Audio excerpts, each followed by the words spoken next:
ನಾಳೆ ಮೇ 31 HD ರೇವಣ್ಣನವರ ಕುಟುಂಬಕ್ಕೆ ನಿರ್ಣಾಯಕ ದಿನ. ಇವತ್ತು ರಾತ್ರಿ 12:30ಕ್ಕೆ ಬರ್ತಾರೆ ಪ್ರಜ್ವಲ್ ರೇವಣ್ಣ. ಇವತ್ತೇ ಅರೆಸ್ಟ್ ಆಗುವಂತಹ ಸಾಧ್ಯತೆ ಇದೆ.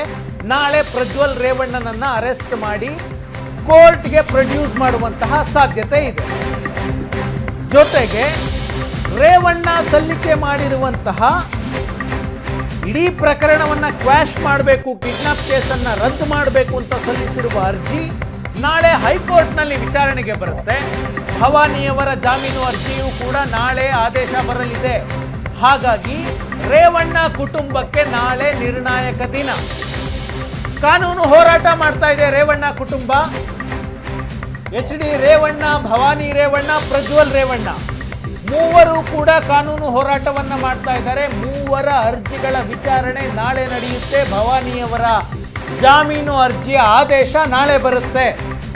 ಹಾಗಾಗಿ ನಾಳೆ ರೇವಣ್ಣನವರ ಕುಟುಂಬದ ಪಾಲಿಗೆ ಡಿ ಡೇ, ಜಡ್ಜ್ಮೆಂಟ್ ಡೇ. ನಾಳೆ ರೇವಣ್ಣನವರ ಕುಟುಂಬಕ್ಕೆ ರೇವಣ್ಣ ತಮ್ಮ ಮೇಲೆ ದಾಖಲಾಗಿರುವಂತಹ ಕಿಡ್ನಾಪ್ ಕೇಸನ್ನ ರದ್ದು ಮಾಡಬೇಕು ಅಂತ ಹೈಕೋರ್ಟ್ನಲ್ಲಿ ಅರ್ಜಿಯನ್ನ ಸಲ್ಲಿಕೆ ಮಾಡಿದ್ದಾರೆ.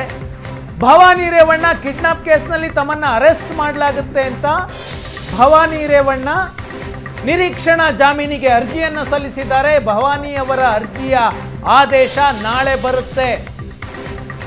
ಜೊತೆಗೆ ಪ್ರಜ್ವಲ್ ರೇವಣ್ಣ ಸಲ್ಲಿಸಿರುವಂತಹ ನಿರೀಕ್ಷಣಾ ಜಾಮೀನಿನ ಅರ್ಜಿಯ ವಿಚಾರಣೆಯೂ ಕೂಡ ನಾಳೆಯೇ ನಡೆಯುತ್ತೆ. ಇವತ್ತು ರಾತ್ರಿ ಪ್ರಜ್ವಲ್ ರೇವಣ್ಣ ಬರದೇ ಹೋದರೆ, ಇವತ್ತು ರಾತ್ರಿ ಪ್ರಜ್ವಲ್ ರೇವಣ್ಣ ಬಂದು SIT ಅವರನ್ನ ಅರೆಸ್ಟ್ ಮಾಡಿದ್ರೆ ಪ್ರಜ್ವಲ್ ರೇವಣ್ಣ ಸಲ್ಲಿಸಿರುವಂತಹ ನಿರೀಕ್ಷಣಾ ಜಾಮೀನಿನ ಅರ್ಜಿ ಅನೂರ್ಜಿತ ಆಗುತ್ತೆ. ನಿರೀಕ್ಷಣಾ ಜಾಮೀನನ್ನ ಕೋರಿ ಪ್ರಜ್ವಲ್ ರೇವಣ್ಣ ಈಗಾಗಲೇ ಅರ್ಜಿಯನ್ನ ಸಲ್ಲಿಕೆ ಮಾಡಿದ್ದಾರೆ. ಆದರೆ SIT ಇವತ್ತೇ ಅವರನ್ನು ಅರೆಸ್ಟ್ ಮಾಡಿದ್ರೆ ನಾಳೆ ಆ ಅರ್ಜಿ ವಿಚಾರಣೆಗೆ ಬರೋದಿಲ್ಲ. ಮೂವರಿಗೂ ನಾಳೆ ನಿರ್ಣಾಯಕ ದಿನ.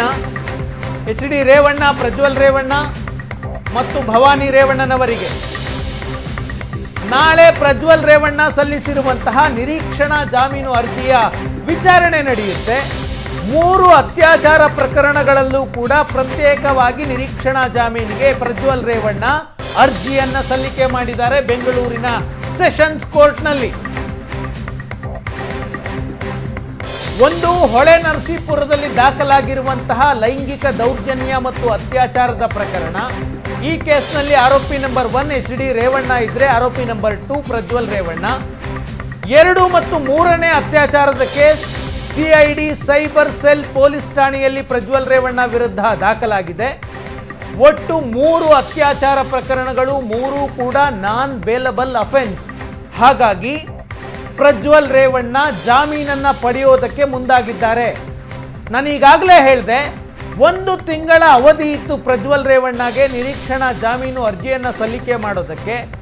ಆದರೆ ಇನ್ನೇನು ಭಾರತಕ್ಕೆ ಬಂದೇ ಬಿಡ್ತಾರೆ ಪ್ರಜ್ವಲ್ ರೇವಣ್ಣ ಅನ್ನುವ ಹಂತದಲ್ಲಿ ಯಾಕೆ ಪ್ರಜ್ವಲ್ ರೇವಣ್ಣ ನಿರೀಕ್ಷಣಾ ಜಾಮೀನು ಕೋರಿ ಅರ್ಜಿಯನ್ನ ಸಲ್ಲಿಕೆ ಮಾಡಿದ್ರು ಅನ್ನೋದು ಒಂದು ಸ್ವಲ್ಪ ಅನುಮಾನಗಳಿಗೆ ಕಾರಣ ಆಗುತ್ತೆ. ಪ್ರಜ್ವಲ್ ರೇವಣ್ಣ ಬರೋದೇ ಇಲ್ವಾ ಅನ್ನುವ ಅನುಮಾನಕ್ಕೆ ಅವರ ನಿರೀಕ್ಷಣಾ ಜಾಮೀನಿನ ಅರ್ಜಿ ಕಾರಣ ಆಗ್ತಾ ಇದೆ.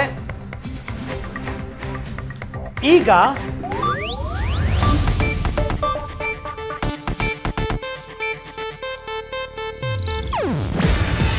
ಇದು ಏಷ್ಯಾನೆಟ್ ನ್ಯೂಸ್ ನೆಟ್ವರ್ಕ್ ಪ್ರಸ್ತುತಿ. ನೀವು ನೋಡ್ತಿದ್ದೀರಾ ಏಷ್ಯಾನೆಟ್ ಸುವರ್ಣ ನ್ಯೂಸ್.